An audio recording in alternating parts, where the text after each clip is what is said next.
Gimana kalau ternyata pesan inti dari Injil itu sebetulnya bukan cuma soal keselamatan pribadi, tapi sebuah cetak biru politik yang sangat radikal?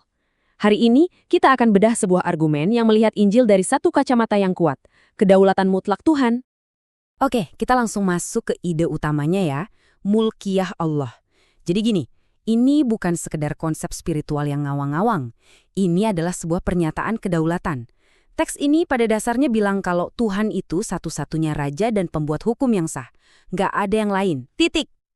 Dan buktinya, menurut sumber ini, sebetulnya ada di depan mata kita semua, dalam doa Bapa kami. Kalimat "datanglah kerajaanmu" di sini tuh bukan cuma harapan pasif. Ini adalah seruan, sebuah tuntutan agar pemerintahan Tuhan secara langsung turun dan menggantikan semua sistem yang dibikin sama manusia. Biar gampang, kita akan bedah argumen ini jadi 4 bagian. Pertama, kita lihat dulu cita-cita idealnya.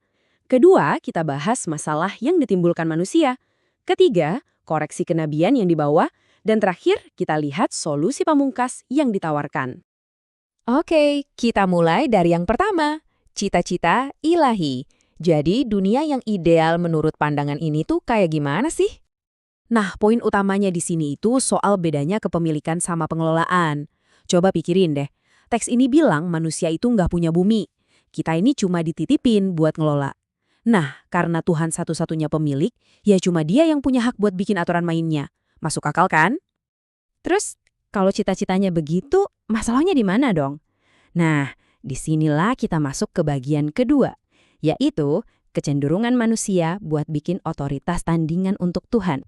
Dan sumber ini pakai istilah yang kuat banget, pemujaan berhala politik atau syirik politik. Intinya gini, ini tuh soal membagi loyalitas. Saat kita lebih nurut sama hukum negara atau tradisi daripada hukum Tuhan, kita itu sama aja kayak punya dua bos. Di sini kelihatan banget kan perbedaannya. Di satu sisi, ada kerajaan Tuhan dengan satu pembuat hukum. Di sisi lain, kerajaan manusia dengan banyak pembuat hukum yang saling bersaing. Menurut argumen ini, ya kita nggak bisa ada di dua-duanya. Loyalitas itu harus satu.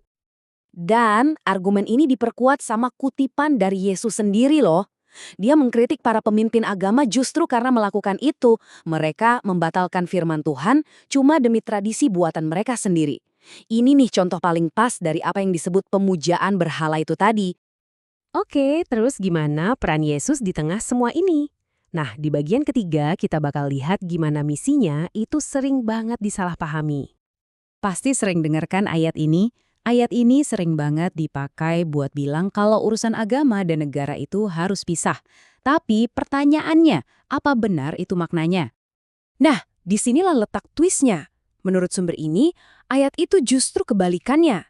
Ini bukan soal kompromi politik, tapi malah sebuah pernyataan yang super radikal tentang kedaulatan Tuhan. Logikanya tuh gini, coba ikutin ya. Koinnya ada gambar kaisar, ya udah balikin ke kaisar. Tapi kita, manusia, diciptakan menurut gambar siapa? Gambar Tuhan. Artinya, yang harus kita kembalikan ke Tuhan bukan cuma sebagian, tapi ya seluruh diri kita, hidup kita, kesetiaan kita, semuanya. Dan pandangan ini pada akhirnya mengubah cara kita melihat alasan kematian Yesus. Jadi bukan murni soal penistaan agama, tapi ini adalah sebuah tindakan politik. Bagi Roma, pesan tentang adanya kerajaan lain yang lebih tinggi itu adalah ancaman langsung, makar. Dan semua ini membawa kita ke bagian terakhir dan yang paling penting, solusinya. Jadi, ujungnya gimana nih? Kalau kita pakai kacamata ini, sistem politik kita sekarang, mau itu demokrasi dengan partai-partainya, ideologinya, itu malah jadi bagian dari masalah. Kenapa? Ya karena sistem itu secara otomatis bikin loyalitas kita pecah. Kita jadi bingung, harus setia ke negara dulu atau ke Tuhan dulu? Jadi, tujuan akhirnya atau endgame-nya adalah sebuah dunia di mana semua sistem politik buatan manusia itu udah nggak relevan lagi, udah nggak ada lagi presiden, raja, konstitusi, karena Tuhan sendiri yang langsung jadi penguasa dan pembuat hukum untuk semuanya. Dan ini dia puncaknya. Poin paling krusial dari argumen ini adalah, ternyata pesan tentang kedaulatan tunggal Tuhan ini bukan cuma ada di Injil. Menurut sumber ini, disinilah Injil dan Al-Quran itu ketemu di satu titik yang sama. Nah, ini semua akhirnya meninggalkan kita dengan satu pertanyaan yang dalam banget ya.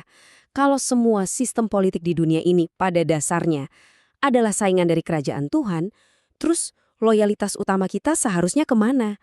Dan ini jadi cerminan buat kita semua. Udah sejauh mana sih keyakinan kita itu benar-benar nentuin sikap politik kita?